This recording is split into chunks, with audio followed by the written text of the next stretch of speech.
Bonjour à tous. Vous allez bien? Amen. Je vais très bien. Je vais très bien parce que pour celles et ceux qui me connaissent, vous m'avez connu sur cette estrade à faire des scénettes de Noël. C'était il y a quelques années seulement, environ 40 ans, voire même un peu plus. Oui, je suis très heureux d'être à Mésidon. Et quand Nadia et Philippe ont accepté que je vienne à Mésidon, sachez que ça m'a tout de suite réchauffé le cœur. Parce que, oui, je viens d'ici. Donc très heureux de voir des visages qui ont à peine changé. Voir des cheveux qui ont changé de couleur. Mais les miens aussi. Donc je suis très heureux d'être avec vous ce matin. Je suis très heureux d'abord pour voir, mais aussi de pouvoir annoncer la parole de Dieu. Et ça, c'est quelque chose que je n'avais pas imaginé quand j'étais plus jeune, de pouvoir annoncer la parole de Dieu dans l'église de Mésidon, Canon. D'ailleurs, il paraît qu'on appelle Mésidon, Vallée d'Auge, c'est ça? C'est comme Saint-Pierre-sur-Dix, ça n'existe plus, c'est Saint-Pierre-en-Auge. Il change pas mal de choses. Pourquoi je suis ici? Philippe en a parlé tout à l'heure. Hier, on a passé une super journée avec 13 personnes des églises de Mésidon, de Falaise et de Lisieux, et dont 9 personnes de Mésidon. Est-ce que ces personnes peuvent se lever? C'était pas écrit, elles n'ont peut-être même pas envie de le faire, mais est-ce qu'elles peuvent se lever?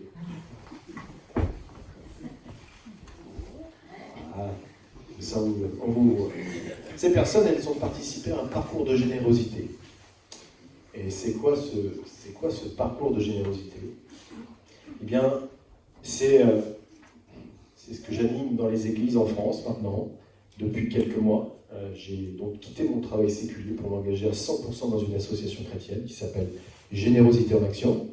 Et je vais d'église en église quand les pasteurs m'invitent, quand ils acceptent que je vienne avec dans mes bagages avec un parcours de générosité. Et puis on explore ce que c'est que la générosité. Mais finalement, la générosité, tout le monde sait ce que c'est. On est d'accord? Vous tous qui êtes baptisés et sauvés, on sait ce que c'est. Jésus a donné sa vie pour chacun d'entre nous. Si ça, c'est pas de la générosité, comment est-ce qu'on peut l'exprimer autrement? Et bien pourtant, le Seigneur nous a guidés dans cette association, m'a guidé dans cette association pour développer la générosité dans tout le pays avec des frères et sœurs. On est 18 dans une association et je suis le seul salarié pour le moment. Et je vais d'église en église du nord de la France jusque dans le sud de la France. Enfin bref, je voyage beaucoup. Et ça, c'est ce que je fais depuis le 1er novembre. Et je vais quand même revenir un petit peu en arrière. Pour en arriver là, il y a eu tout un processus pour servir le Seigneur. Le processus, c'est qu'en 1999, je me suis marié avec une Bretonne. Elle s'appelle Muriel. C'est ma Bretonne. Et à cette époque-là, j'avais moi-même quitté l'église. J'en suis pas fier, mais c'était la réalité du moment. Et Muriel n'était pas du tout chrétienne. Donc on s'est mariés en 1999 dans la région de Nantes. Et 3 ans après, en fait, Dieu me manquait. Quand on est dedans, quand on était à Mésidon, on a sonné. Il y a eu mes monitrices qui m'ont animé. Il y avait maman, bien entendu, il y avait Huguette Montagne, il y avait Brigitte Picnot, toutes ces personnes que j'ai rencontrées. Il y avait mon moniteur de corps qui s'appelle Patrice Bourgault. Toutes ces personnes m'ont enseigné. Donc c'est pas vain. Tout ce qu'on peut enseigner aux enfants, à un moment donné, ça peut nous manquer. Et Dieu me manquait. Donc en 2002, j'ai donné ma vie au Seigneur. Il dit, Seigneur, maintenant, je te suis. J'en ai marre de faire les choses seul. J'en ai marre de penser que je pourrais réussir à vivre ma vie tout seul. Tu me manques. Donc je décide de te suivre. Alors je me suis engagé dans la région de Nantes, à Rezé précisément. Et puis notre vie de couple a été un peu chahutée parce qu'il a fallu attendre 22 ans que Muriel s'engage à son tour. 22 ans, ça a été long. Ça a été difficile. Mais je voudrais remercier Mésidon, l'église de Mésidon, parce que je sais que dans cette église, on a prié pour mon couple. Donc merci, du fond du cœur, de ce que vous avez fait. Les prières ne sont pas vaines. 22 ans après, il s'est passé un truc extraordinaire. C'était au mois de mai 2022, où ma femme me dit, je vais venir à l'église avec toi. Surprise. Un 2e dimanche, un 3e dimanche d'affilée, à une réunion de prière. Et là, j'ai compris qu'il se passait quelque chose. Moi qui étais désespéré, en fait, pour être très honnête avec vous. Et elle est venue, elle a donné sa vie au Seigneur. Et Depuis, il se passe des choses extraordinaires. En janvier 2023, elle a été baptisée par le pasteur Emmanuel Bowie, mon pasteur. Et puis, l'année dernière, elle a été baptisée du Saint-Esprit, quand il y avait une mission aussi dans notre église. Donc ça enchaîne les bonnes nouvelles, en fait. Donc sachez que je suis super heureux. Et est arrivé, ce que j'aimais faire dans les églises, c'est aussi de servir et de pouvoir répondre à ce fameux appel à laquelle on est appelé parfois, les uns les autres, de pouvoir servir le Seigneur. Et le Seigneur m'a dit, quitte ton travail, serre-moi. Donc j'ai quitté mon travail, après quelques années d'expérience, et puis me voilà dans le service à 100%. Je ne suis pas pasteur, ça va? Je peux continuer? Mais par contre, je suis amené à pouvoir apporter la prédication de temps en temps dans certaines églises, et je le fais avec joie. Donc je vais tenter ce matin d'apporter la parole de Dieu. Vous êtes d'accord avec moi? Vous me suivez? Et évidemment, c'est toujours la même thématique. Ce sera toujours sur la générosité. Alors, ce qui est bien dans la Bible, c'est qu'on parle énormément de générosité, on parle énormément d'argent, même Jésus lui-même en a parlé. Donc, c'est une thématique qui est très très répandue dans la parole de Dieu. Donc, c'est jamais difficile pour moi d'apporter la parole de Dieu sur la générosité. Vous avez envie d'en entendre parler? Oui. On va en parler un petit peu. Martial est à la vidéo. Alors, on la passera en dernier, si tu veux bien, on va plutôt passer sur le PowerPoint. Et le titre du message ce matin, c'est « La générosité qui change le monde et ton cœur ». À chaque fois que je vais dans une église, dans une région, dans une ville, je regarde si ces villes sont généreuses. Et à chaque fois, il y a toujours des exemples de générosité dans les villes. Est-ce que Fernand Hardy est là ce matin? Non. Est-ce que quelqu'un connaît un Fernand Hardy à Mézinon? Ah, il y a eu un oui. Comment? C'est pour l'ancien ambulancier? C'est possible. C'est possible. Il est retraité, et ce monsieur, il crée des sous-plats en bois, en pain de bois, c'est ça? Ah, quelqu'un connaît. Et il les vend, et l'intégralité de ce qu'il vend, eh bien, il le donne entièrement à des œuvres caritatives, notamment sur les enfants. Et il a reversé, il y a quelques temps de cela, 2500 €. Entièrement. Il a tout créé, et il donne tout, il a ça à cœur, il va en retraite. Donc Fernand Hardy, il faudra lui dire qu'il est généreux, ce monsieur, si vous le connaissez. Nous, est-ce que nous sommes généreux à notre tour? On va aller faire un tour. On va ouvrir la parole, en tout cas, dans Matthieu 25, 14 à 30, si vous le voulez bien. C'est une parabole que vous connaissez par cœur. Mais par cœur, j'en suis sûr. Matthieu 25, 14 à 30.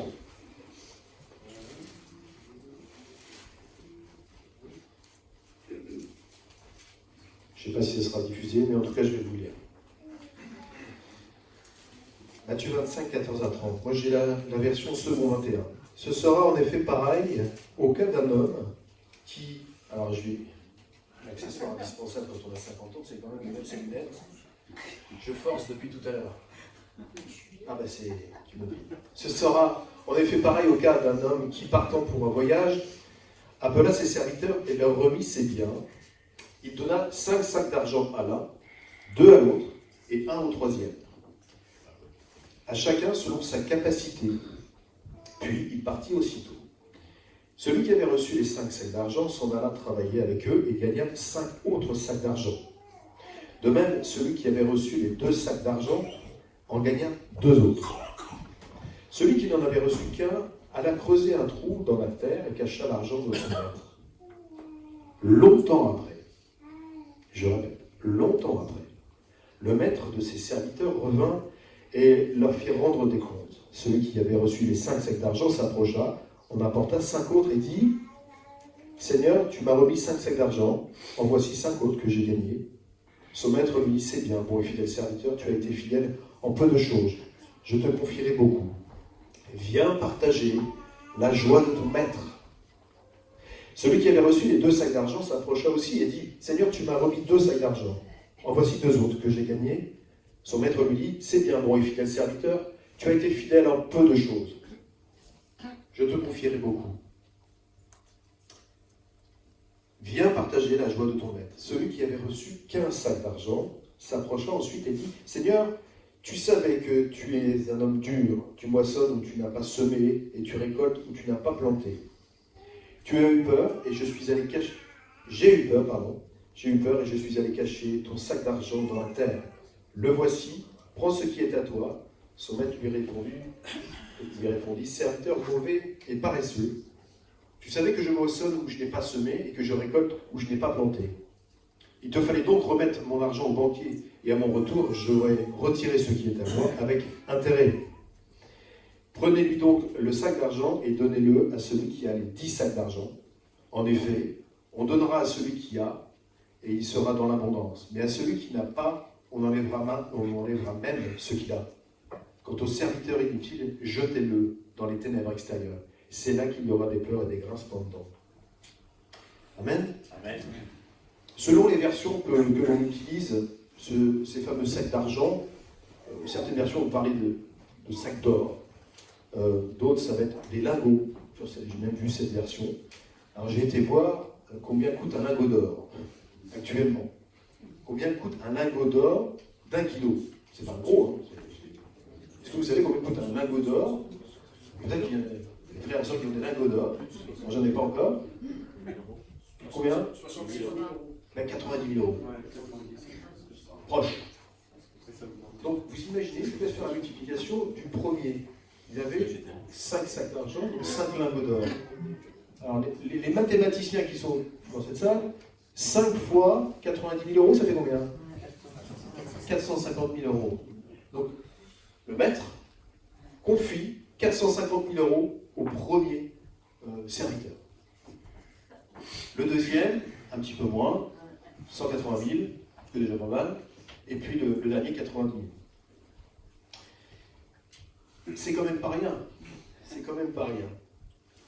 Il n'est pas dit dans ce passage ce que le maître envisage de faire avec cet argent supplémentaire, parce que quand il revient, le premier annonce qu'il en a 5 autres, donc 450 000 fois 2. Ouh, ça commence à faire des chiffres. Il n'est pas dit dans la parole de ce qu'il va faire de cet argent. Est-ce que, j'ai envie de vous poser quelques questions, je fais que ça d'ailleurs, poser des questions depuis hier, j'ai le bon rôle. Est-ce que nous sommes prêts, frères et sœurs, de Mésidon, à nous, mais d'ailleurs, à travailler dur pour l'œuvre de Dieu? Est-ce qu'on a envie de plus qu'aujourd'hui? Est-ce qu'on a envie d'abondance dans nos vies, mais aussi dans l'église locale? Est-ce qu'on en a envie? Le premier point de cette pensée s'intitule « Développer une générosité inspirée par la Bible ». Ce passage qu'on vient de lire souligne la responsabilité de chaque serviteur.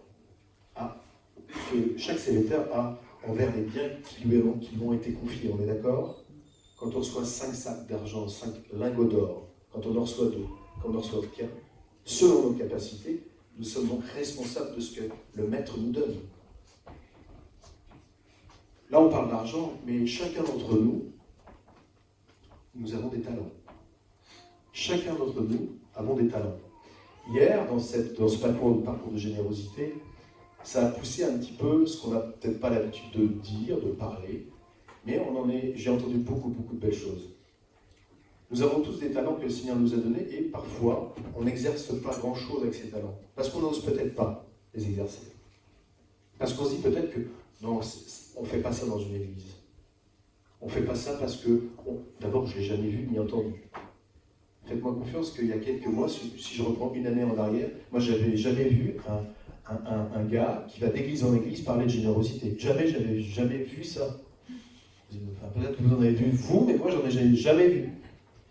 Et pourtant, aujourd'hui, il y en a au moins un. Pour l'instant, il y en aura peut-être d'autres. Peut-être qu'une personne aujourd'hui a envie de l'être aussi. Je prie pour ça. Donc Dieu attend de nous que nous utilisions nos ressources, avec sagesse bien entendu, et diligence. Que ce soit notre temps. On a tous du temps, on a tous 24 heures. Est-ce qu'on utilise bien notre temps? Que ce soit nos talents, on en parlait il y a un instant, que ce soit notre argent aussi. Est-ce qu'on utilise bien notre argent? Je dois vous dire une chose, et je dois vous avouer que avant que je quitte l'entreprise où j'étais, eh bien, je faisais en sorte que mes clients, je travaillais dans un grand magasin, dépensent un maximum d'argent dans mon magasin. Je vous l'avoue. C'est pour ça que j'étais payé d'ailleurs. Je faisais tout pour que le client qui rentrait dans mon magasin reparte avec quelque chose. Je les séduisais. Je faisais en sorte que les produits soient vraiment beaux, qu'ils puissent donner envie d'être achetés. Et ça marchait quelques fois, d'autres fois non. Et donc, soyons des bons gérants, des bons gestionnaires de ce que Dieu nous donne. Parce que parfois, ces fameuses ressources, on les dépense peut-être un peu n'importe comment. Que ce soit l'argent, que ce soit le temps. Je donne un exemple sur le temps. C'est un pasteur qui l'a dit, donc je vais taire son nom. Et il donnait cet exemple du temps qu'on utilise, qui n'est pas toujours bien utilisé. Ces petites choses-là. Je ne sais pas si vous en avez un. C'est super, ça s'appelle un téléphone. Je ne sais pas si ça va être comme ça vaut, mais ça s'appelle un téléphone. Et la plupart du temps, on ne téléphone pas avec. Vous avez remarqué? Et ce pasteur, il disait, c'est incroyable la puissance que ce téléphone a sur nous. Il a commencé à regarder les réseaux sociaux, ou je ne sais pas quoi, on appelle ça scroller. Et les jeunes savent ce que c'est, le scroller. Bon, j'ai appris ça de ma fille. Et en fait, ce qu'il s'est aperçu, c'est qu'un soir, il a commencé à scroller, donc à passer de page en page. Il a passé plus de 2 heures sur son téléphone sans s'en apercevoir. 2 heures. Et en fait, la morale de tout ça, c'est qu'on peut vite se faire happer par des choses qui sont tout autour de nous, au lieu d'utiliser ce temps pour peut-être servir le Seigneur, pour quelqu'un d'autre qui en a besoin, pour aller visiter une personne, etc., etc. C'est une super invention, il n'y a pas de doute là-dessus. On en a besoin, mais attention à tout ça. On est d'accord?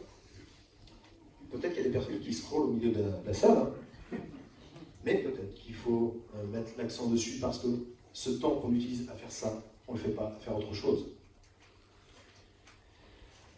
Donc pour les 2 premiers serviteurs, ils ont fait le job. Et ils ont rendu le double de ce qu'on leur avait confié. Le 3e, qu'est-ce qu'il a fait lui? Est-ce qu'il a péché? C'est une question. Est-ce qu'il a péché, ce 3e serviteur? Après tout, la somme d'argent qu'il a reçue, il l'a rendue. Il n'a pas volé, on est d'accord? Mais qu'est-ce qu'il n'a pas fait? Il n'a pas fait fructifier. Et il est dit dans la parole qu'il n'a même pas amené à la banque, où il aurait pu avoir des intérêts, au minimum. Il n'a même pas fait ça. Et dans la parole, dans le texte, il est dit, longtemps après, le maître est revenu. Et qu'est-ce qu'il a fait, ce serviteur, pendant tout ce temps? Qu'est-ce qu'il a fait pendant tout ce temps, ce serviteur? Il n'est pas dit dans la parole. Mais moi, je me suis arrêté sur le longtemps après. Qu'est-ce qu'il a fait? Il s'est amusé, il est allé voir les copains, il est allé voir un match de foot, il est allé faire un tas de trucs, sauf s'occuper de ce que le Seigneur, de ce que son maître lui avait demandé de faire. Et en fait, moi ça m'interpelle parce que quand je lis ce passage, je l'ai lu des dizaines et des dizaines de fois comme vous. Mais là, en préparant ce message, je me dis, mais toi Jean-Luc, qu'est-ce que tu fais de tes ressources, de ton temps? Est-ce que tu scrolles? J'avoue que je me suis fait prendre aussi à scroller. Qu'est-ce que tu fais de ton argent? Est-ce que tu dépenses bien? Avec une église, je vais taire le nom. Je vous donne le témoignage d'une église où j'animais un parcours de générosité, comme hier. Et ses frères et sœurs parlaient des petites sommes qu'on peut dépenser dans ces fameux magasins. Et ils sont partis à faire des multiplications. Donc ils disaient, les petites sommes, ça va être 5 € par-ci par-là, vous savez, ces petites sommes. 5 €. On est 70 dans l'assemblée. Et si je dépense 5 € tous les mois, multiplié par 70 personnes, ça peut faire quelques euros, d'accord? Et si ces 5 € que je dépense pour rien, je les mettais dans le front, les trésoriers des assemblées seraient très contents. Je ne sais pas qui est le trésorier, mais je pense qu'il serait d'accord avec moi. Et en fait, ça nous responsabilise, je trouve que le Seigneur nous responsabilise de plus en plus, nous qui sommes chrétiens dans les églises, à faire attention à notre temps, à faire attention à notre argent, à faire attention à nos talents, à faire attention au matériel que l'on a, à faire attention à notre frère et soeur qui est juste à côté de nous et qu'on ne s'occupe pas parce que. Et je trouve que le Seigneur, le Saint-Esprit, nous pousse à faire attention de plus en plus à tout ce qu'il nous a confié. Et pour ça, je continue. Les serviteurs qui ont investi leur talent ont été récompensés, on l'a dit il y a un instant, tandis que celui qui avait tout caché a été réprimandé. Demain, quand quand on partira de cette terre, je me suis imaginé être devant le Seigneur, être réprimandé par le Seigneur parce que je n'ai pas fait ce qu'il m'a demandé. Moi, en tout cas, ça m'a interpellé. Et le Seigneur nous demande d'être proactif. Être proactif, c'est anticiper les attentes. C'est prendre l'initiative de l'action. Eh bien, je ne sais pas vous, mais quand je lis ça, je me dis, wow, c'est puissant, c'est fort. C'est-à-dire que je ne vais plus attendre maintenant. Je ne vais plus attendre. Je vais me mettre en route. Je vais être acteur pour servir plus le Seigneur. Utiliser mieux mon temps. Utiliser mieux mon argent. Utiliser toutes les ressources que le Seigneur m'a données. Parce que, vous le savez comme moi, tout ce que l'on a n'est pas à nous. On est d'accord ? Notre argent n'est pas à nous. La maison qu'on a achetée n'est pas à nous. C'est le Seigneur qui a tout. Et il nous demande d'être des intendants, des gérants. Rien n'est à nous. J'espère que je choque personne. Notre confiance en Dieu, comment elle est ? Ce passage nous rappelle que tout ce que nous avons vient de Dieu. Je viens de le dire à l'instant. Quels que soient les talents que Dieu nous a confiés, est-ce que je gère bien ? C'est cette question toujours qui revient. Ces talents viennent de Dieu. Est-ce que c'est important ? Est-ce que les talents que j'ai reçus, d'abord, est-ce que je me rends compte ? Et est-ce que c'est important pour vous ? Tout ce qu'on a, tout ce qu'on est en train de travailler. Aujourd'hui, je discutais hier avec Philippe et Nadia, est-ce qu'on se forme aujourd'hui dans nos églises pour apporter la parole ? Est-ce qu'on se forme pour aider notre prochain, la relation d'aide, etc., etc. Oui, il y a plein de formations aujourd'hui. Et en fait, tout ce qu'on se forme devient pour nous des capacités, des talents qu'on peut exercer, qu'on peut utiliser ensuite. Est-ce que je m'en rends compte suffisamment ? Je discutais avec d'autres pasteurs de la mission intérieure Nord et qui étaient en train de nous dire ce qui allait se passer dans les prochaines semaines, prochains mois, prochaines années. C'est juste formidable. On va avoir de plus en plus de moyens pour avoir des ressources pour aider notre prochain. Ça, c'est juste formidable. Donc les pasteurs ont un gros travail, eux, mais pas que. C'est qu'on puisse acquérir ces nouvelles connaissances, ces nouvelles compétences pour servir notre prochain. Notre prochain, c'est pas vous, hein. Notre prochain, c'est celui qu'on ne voit pas là, qui est dehors, qui passe peut-être là dans la rue. Parce qu'on est d'accord que être entre nous, tout va bien, on est heureux d'être entre nous. Il y a une image hier qui est ressortie du pasteur de Lisieux, Frédéric, c'est le bocal, l'aquarium. Quand on est entre nous, tout va bien, on est bien entre nous. Mais notre vocation, c'est d'aller dehors et prêcher la bonne nouvelle, apporter la bonne nouvelle, aider celui qui est dans le besoin, qui a des besoins, etc., etc.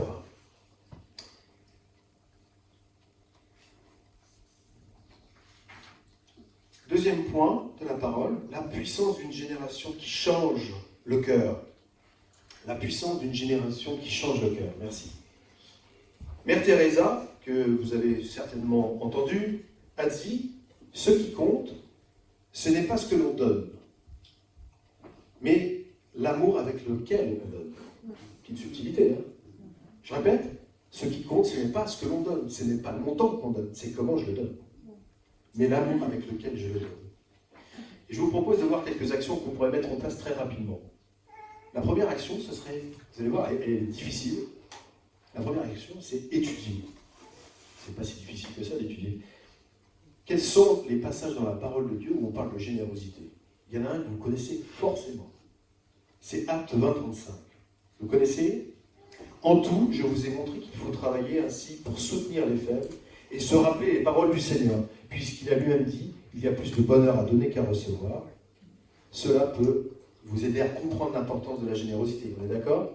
Et si vous voulez d'autres passages de la parole, Philippe est là.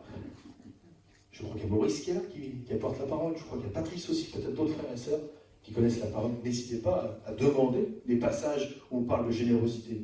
Étudions la parole. Étudions cette thématique de la générosité. C'est gratuit. Philippe, tu ne fais pas payer normalement ?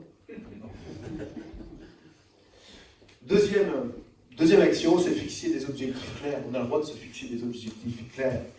Déterminer un montant ou un pourcentage de nos ressources. Pas que sur l'argent, on est d'accord. Combien de temps j'ai envie d'investir dans mon église locale toutes les semaines ? Est-ce que vous avez déjà fait cet exercice-là ? Combien de temps je peux consacrer à l'église locale ? Une sœur dans une église a fait un parcours de générosité Et un mois après, on s'est retrouvés en zone. Et c'est ce qu'on fera avec l'église de Mésidon et tous les frères et sœurs qui ont participé. Elle a prié pendant tous ces 30 jours et elle a demandé, Seigneur, qu'est-ce que je peux faire de plus pour toi? Et le Saint-Esprit lui a clairement dit, diminue tout le temps de travail pour me servir davantage. Elle est passée de 100% à 80%. Elle a diminué son temps de travail. Évidemment, ses revenus ont descendu. Et c'était pas grave parce qu'elle avait envie, c'était de servir. Donc ces 20% de temps de travail sont passés dans l'église locale. C'est une réalité, c'est un témoignage. Je pourrais vous en raconter plein, mais voilà ce qui se passe. Et nous tous autant qu'on est, on peut se fixer des objectifs. Au nom du Seigneur, de nous aiguiller. Guide-nous, Seigneur. Qu'est-ce que tu veux que je fasse de plus? Donne-moi ces objectifs, que je puisse vraiment développer ma générosité. Mon rêve, moi j'ai un rêve d'ailleurs, je vais le partager ce rêve. Mon rêve, depuis le 1er novembre, c'est de voir les églises évangéliques en France ouvertes toute la journée. Toute la journée. Pourquoi? Parce que là, on est peut-être 80, je ne sais pas, 80, 90. Et il y a au minimum 90 talents. C'est aussi simple que ça. On a tous au moins un talent. D'autres ont 2, 3, 4, 5. Je pense qu'on peut apporter énormément entre nous, le CD, c'est apporter, mais on peut aussi apporter à celles et ceux qui sont dehors. Est-ce que l'église de Mésidon, est-ce que la rue Guy de Maupassant, c'est toujours celle-ci, même s'il y a un gros rocher à l'entrée de cette rue maintenant, est-ce qu'elle est connue à Mésidon, la rue Guy de Maupassant? Est-ce que l'église évangélique rue Guy de Maupassant est connue à Mésidon? Un petit peu, peut-être. Est-ce qu'elle fait du bruit, cette rue? Est-ce qu'on sait qu'il y a une église évangélique qui est ouverte 24 sur 24? Ça, c'est pour demain. Parce que les talents que vous avez, vous pouvez les exercer dans l'église locale.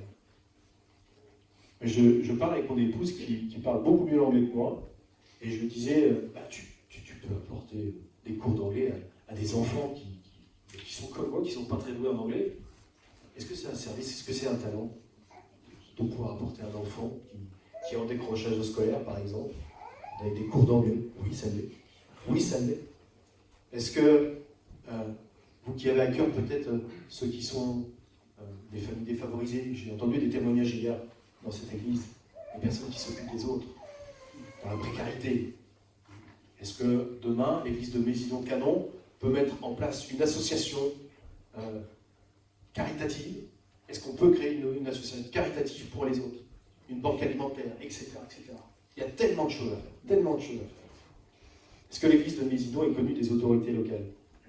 Est-ce que monsieur le maire connaît l'église évangélique? Il connaît? Est-ce que le conseil municipal connaît l'église évangélique? Est-ce qu'elle fait? Parce qu'on a un caractère social dans nos églises. Mais nous, tous, frères et sœurs, on a quelque chose à faire pour la ville de Mésidon. Est-ce que la lumière dans l'église de Mésidon, elle est bien allumée? La lumière, c'est nous. Est-ce qu'on éclaire cette ville? Quand je suis revenu à Saint-Pierre, il y a des caractéristiques dans ces villages, Saint-Pierre, Mésidon, je pense que Lisieux, peut-être pareil, Falaise. Il y a une caractéristique qui est assez... je le sens, en tout cas. C'est les rebouteux, vous savez, les voyants, les trucs comme ça. Là. Il y en a quand même beaucoup ici. Là. Ouf, ça pèse, hein. ça doit vraiment peser. Et on les voit, ils ont pignon sur rue. J'étais étonné à Saint-Pierre de voir des... Avant c'était caché, mais maintenant ils ne se cachent plus, quoi. Ils sont dans des vitrines, quoi. La voyance et machin. Ça pèse, c'est ténébreux. C'est ténébreux. Mais dans les grandes villes, c'est pareil. Notre fille, elle habite Toulouse. Toulouse, c'est la 3e ville de France. Elle est passée 3e ville de France. Et il y a quelques mois, on est allé avec Muriel voir notre fille. Porte des ténèbres, en gros. En gros dans la ville, la porte des ténèbres. Donc c'était une fête gigantesque dans toute la porte des ténèbres. J'y suis retourné début février pour la pastorale Midi-Pyrénées, capitale mondiale de la magie. C'est marqué en gros partout. C'est ténébreux. Les grandes villes, les villages, on est attaqué par tout ça. C'est pour ça que mes frères et sœurs, on a un rôle à jouer, une vraie responsabilité, parce que le Seigneur nous a donné des talents. Et nous aussi, on peut avoir pignon sur rue. Nous aussi, on peut parler aux personnes qui sont dans la rue, leur dire, venez ici, venez écouter la parole de Dieu, venez écouter la vérité. on a des vraies responsabilités. Pratiquer la générosité au quotidien. On peut le faire aussi, c'est pas dur. Chercher des occasions de donner. Que ce soit donc les dons financiers, des dons pour aider les autres, les petits papis et mamies qui sont dans des EHPAD. Je sais de quoi je parle à la maison. Maman et papa faisaient ça, de pouvoir aider les personnes qui sont dans les maisons de retraite. Il y a Morto Kolibov qui est représenté par EHPAD. Est-ce que toutes ces personnes sont visitées? Des personnes seules, j'imagine. Est-ce qu'ils sont visités? Mais c'est notre rôle aussi en tant que frères et sœurs de pouvoir les visiter. C'est ça, pratiquer la générosité au quotidien. Il y a un verset dans 1 Jean 3, 17 qui dit « Et si quelqu'un a de quoi vivre et voit son frère dans le besoin, et il lui ferme son cœur, comment l'amour de Dieu demeure-t-il en lui ?» Participer ou créer aux œuvres de charité, c'est notre rôle, mes frères et sœurs. Autre action, rendre grâce et prier.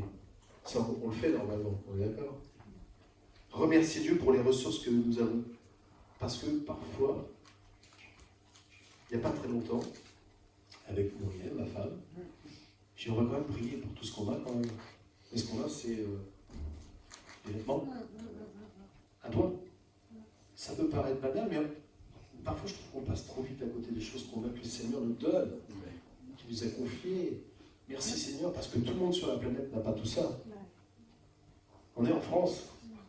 La France est la France. Je ne vous apprends rien. La France est un pays difficile, qui est dur, qui est fermé à l'autorité de l'Évangile. 4e pays athée au monde, la France. C'est ça la vérité. 4e pays athée au monde. Merci Seigneur pour tout ce que l'on a. Merci vraiment pour tout ce qu'on a, parce que les frères et sœurs ont des difficultés. On a juste entendu parler il y a quelques jours de l'Inde. Vous avez entendu parler comme nous. Congo, 70 chrétiens évangéliques assassinés, décapités. Et c'est ça le quotidien de frères et sœurs dans le monde. Seigneur, merci pour tout ce que j'ai. Merci pour tout ce que tu me donnes. Merci pour le quotidien. Je donne un exemple d'une église, il y a une trentaine d'années, 30-35 ans à peu près. Elle s'appelle l'église Nouvelle Vie. Vous la connaissez peut-être. Elle est à Montréal. Mais Nouvelle Vie a commencé, ils étaient 40 ans. Et juste, voilà, une quarantaine de personnes. Les frères et sœurs de Nouvelle Vie ont évidemment prié. Seigneur, qu'est-ce que tu attends de nous? Montréal, c'est quand même pas mal non plus ténébreux et c'était plutôt costaud aussi également. Aujourd'hui, l'église Nouvelle Vie a créé l'Action Nouvelle Vie. Ils donnent à manger à des milliers et des milliers de personnes tous les mois. L'église Nouvelle Vie, passé 40, ils sont 4 ou 5 000, je ne sais plus combien aujourd'hui. Il y a plusieurs sites qui ont ouvert parce qu'ils se sont mis en prière et qu'ils ont, à fur et à mesure, d'année en année, ils n'ont pas gardé les premières réussites pour eux, en fait. Vous savez, c'est 5 sacs d'argent que ce premier serviteur a gagné en plus. Ils ont réinvesti tout de suite. Parce que l'œuvre du Seigneur, c'est ça. Dès qu'on gagne, on réinvestit, on réinvestit, on réinvestit. Cette église est connue mondialement aujourd'hui pour ce qu'elle fait caritativement, mais elle est connue mondialement aussi pour servir, pour former des pasteurs dans le monde entier en 35 ans. Finalement, c'est très rapide. La prochaine, ça pourrait être mes idons de cadeaux. Amen. Amen. Je dis ça, je dis rien.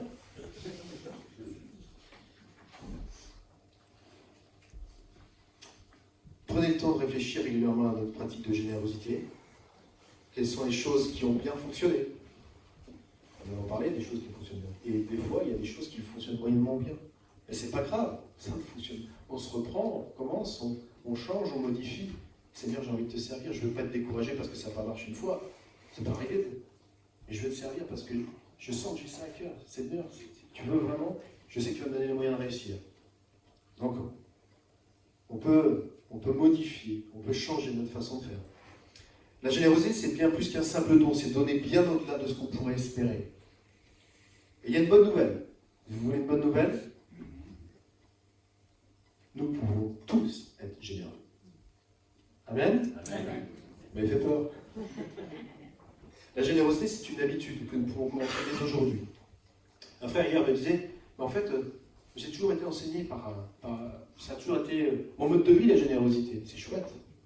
C'est pour ça que les frères et sœurs qui sont dans les écoles du dimanche ont un rôle hyper important. Les parents, évidemment.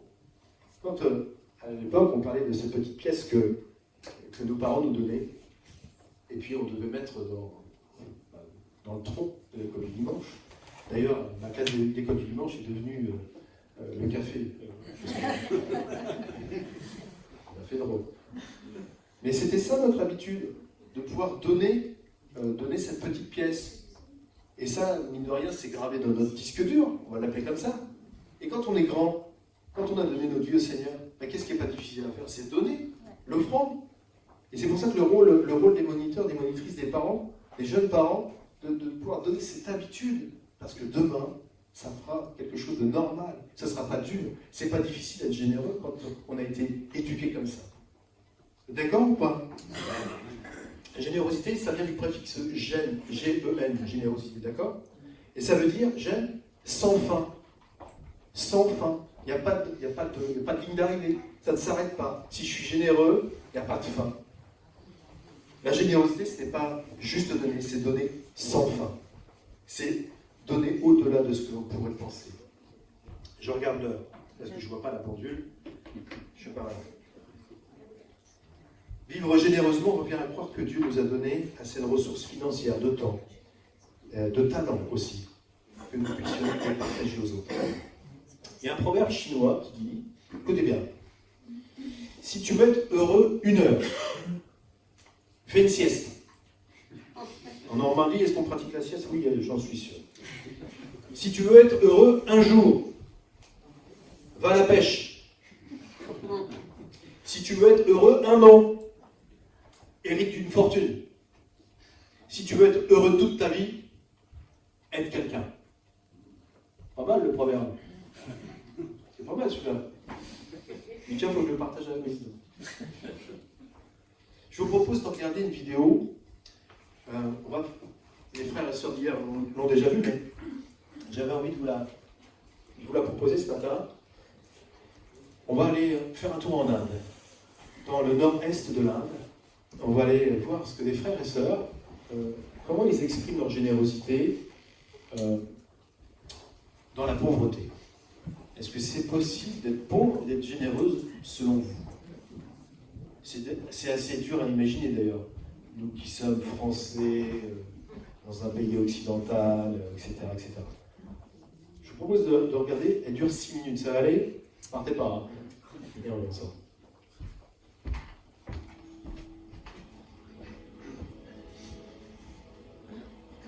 On peut servir le Seigneur de plusieurs manières. Certains font de grandes choses, d'autres sont de bons prédicateurs, d'autres encore donnent beaucoup d'argent. Mais lorsque nous parlons de cette poignée de riz, ça a l'air très petit. Ce service se fait dans un coin de la cuisine que personne ne voit, mais que Dieu voit et qu'il bénit.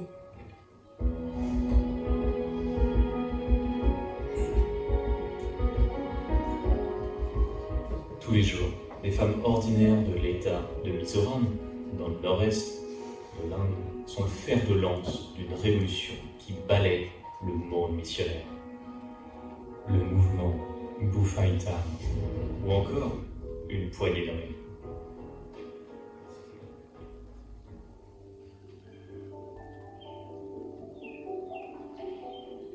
Le Bhufaitam est une pratique selon laquelle chaque famille miso met de côté une poignée de riz chaque fois qu'elle prépare un repas, puis la rassemble et l'offre à l'église.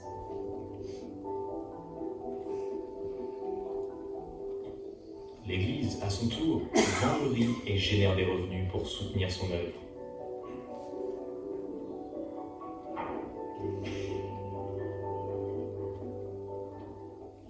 Le riz est l'aliment de base des habitants de Mizoram.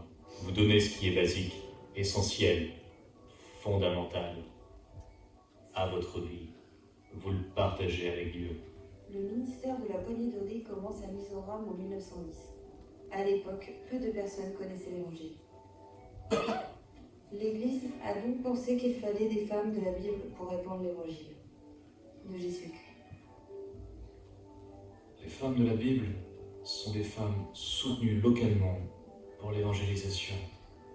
La pratique du Bhufaitam est destinée à soutenir ces femmes de la Bible. Ce concept de Bhufaitam est devenu si populaire dans tout le Mizoram, au fil des ans, que les dons ne se sont pas limités à quelques individus. Tous les habitants du Mizoram, riches ou pauvres, jeunes ou vieux, tous y ont contribué. Cela fait 70 à 80 ans que je pratique le Boum Fatam. L'Église nous a toujours encouragés à le faire. Je donne parce que c'est une façon pour moi de témoigner ma gratitude au Seigneur. Chaque fois que je le fais, c'est comme si je cuisinais pour le Seigneur. Mes bénédictions ont commencé à s'accroître et j'ai décidé de donner plus qu'avant. Ainsi, au lieu d'une poignée, je donne une tasse entière de riz. Ma maman nous l'a inculqué à tous dès notre plus jeune âge. Et pour moi, Boufeïta est un service chrétien que tout le monde peut faire.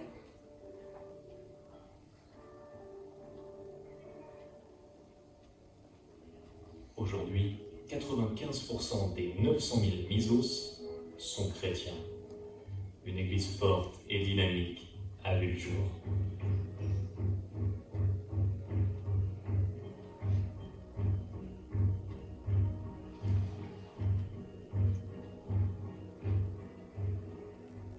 De plus en plus de gens ont commencé à donner, et ce de manière diverse.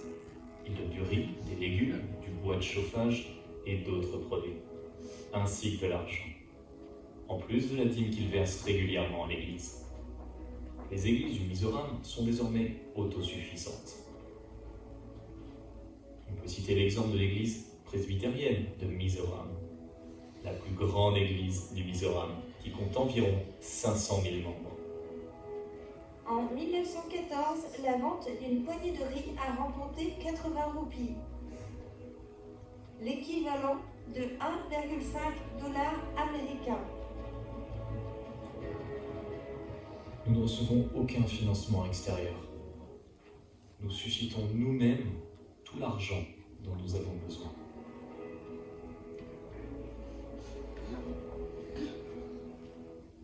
Tan Mizoram est le moins développé de l'Inde, et nous sommes les plus pauvres des pauvres. Pourtant, nous pouvons collecter des fonds pour le ministère du Seigneur. Nous pouvons soutenir 1800 travailleurs missionnaires et, entre-temps, nous pouvons aussi envoyer des missionnaires à l'étranger. Il y a eu cette mentalité dans l'Église que nous croyons. Nous attendons juste des bénédictions de Dieu. Et l'attitude a été la suivante. Que pouvons-nous obtenir en devenant membre de l'Église? Mais avec l'offrande d'une poignée de riz, nous comprenons que Dieu nous a appelés à partager ce que nous avons avec lui et pour le ministère de Dieu. Nous les Misos, nous disons que tant que nous avons quelque chose à manger chaque jour, nous avons quelque chose à donner à Dieu chaque jour.